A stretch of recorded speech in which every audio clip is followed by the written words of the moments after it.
You are welcome to my channel. Thanks for visiting, subscribing, sharing my presentations, and listening to this very one. Today, I'll be talking about HIV and malaria, two big problems in one person. They are both major issues in health field. We must establish that we are not double dosing when we are trying to treat these two conditions together. So, first thing first, I will have to go through all the medications that this man or woman is using, prescribed or over the counter, to deal with the malaria or the HIV or both. Now, certain medications will be watched or be looked out for, like pyrimethamine or cotrimoxazole, that is your Bactrim or Septra or Septrin. The reason is that these two, that is pyrimethamine and cotrimoxazole, might be prescribed for prophylaxis in HIV positive patients to deal with pneumocystic jirovecii pneumonia, formerly known as pneumocystic carinii pneumonia. Some use one of these or both also for prophylaxis against toxoplasmosis in HIV positive patients. Now, if that is the case, and the patient is now down with malaria, I'll be careful so that I don't double dose giving this medication, or for prophylaxis in malaria, I'll be careful not to double dose. Leave that aside. If this patient is HIV positive on highly active antiretroviral therapy like efavirenz, then today, to deal with this malaria, I must not give artesunate amodiaquine combined. No. Artesunate amodiaquine is one tablet containing two medications. That will not be given to HIV positive patients taking efavirenz. Also, if that HIV positive patient is taking zidovudine, no artesunate amodiaquine. No. I would rather go for other medication to deal with that malaria. And I may go for artesunate, sulfadoxine, pyrimethamine combined. But there's more to that. I'll talk about that in a bit. Epidemiologically, both diseases, that is HIV and malaria, are amongst the topmost health issues or health problems affecting the developing countries. Malaria is a major problem in sub-Saharan Africa, with many cases in Asia and Latin America, while HIV is present worldwide. The two diseases will interact synergistically, meaning they will, in one patient, when they are both present, will produce devastating effects that will be huge compared to each of them separately, and of course bidirectionally. Remember the pathogenesis.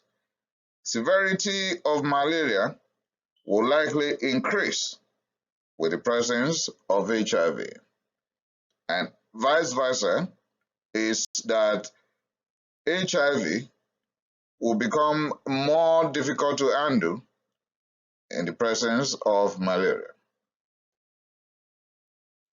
Epidemiologically also, these two conditions, malaria and HIV, are killing a lot of pregnant women and children less than 5 years in developing countries. Why that? Immunity is down in them, right?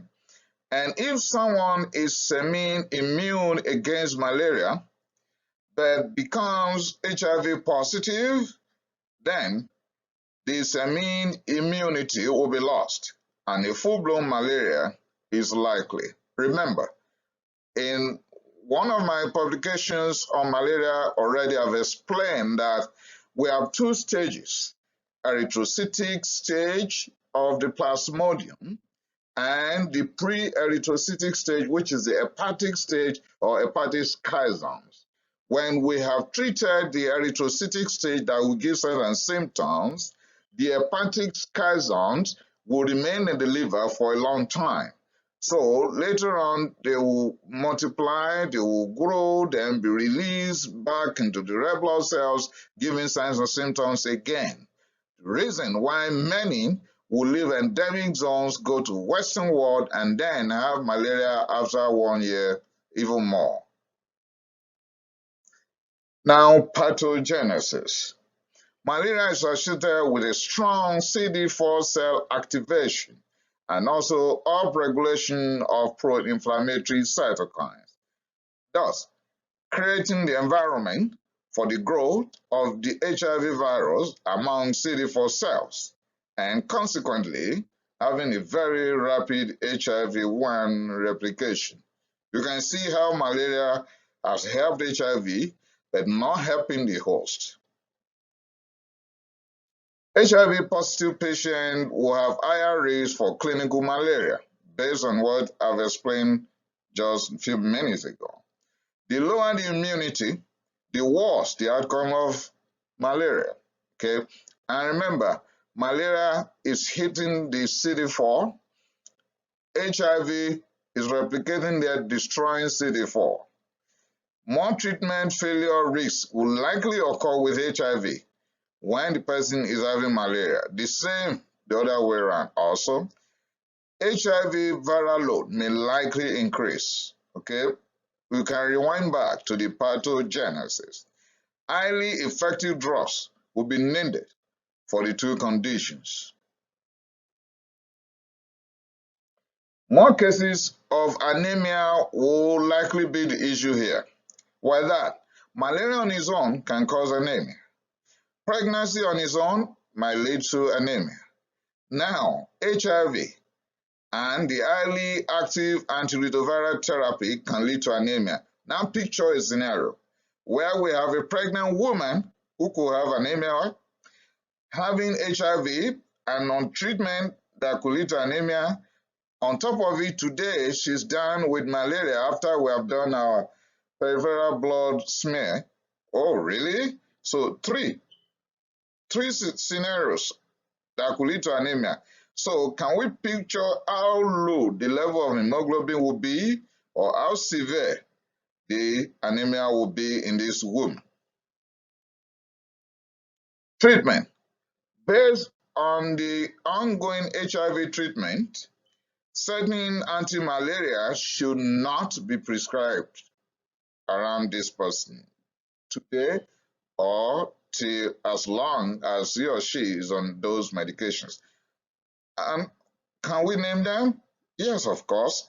If someone is HIV positive and is on evavirenz, no artesunate amodiaquine, please. If he or she is on zidovudine, no artesunate amodiaquine, please.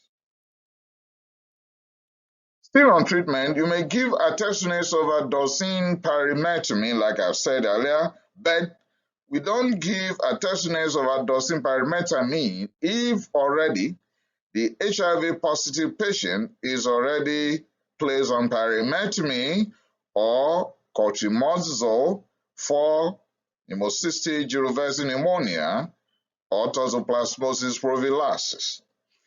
We must, however, involve a pharmacist or clinical pharmacologist because a tree cannot make the forest. Now, prophylaxis. We can use pyrimethamine containing medications for prophylaxis against malaria and prophylaxis against HIV, but don't overdose. You may go for cotrimazole, that's okay, but don't overdose. Remember, these two will help either malaria or HIV patients. And lastly, let's talk about prevention. We have to embark on preventive measures against mosquitoes by avoiding exposure, particularly to the female Anopheles mosquito. There are other measures that we can take to prevent malaria. If you want to know that, I have a full presentation right here. Just follow this link and you get that, the publication, you have it.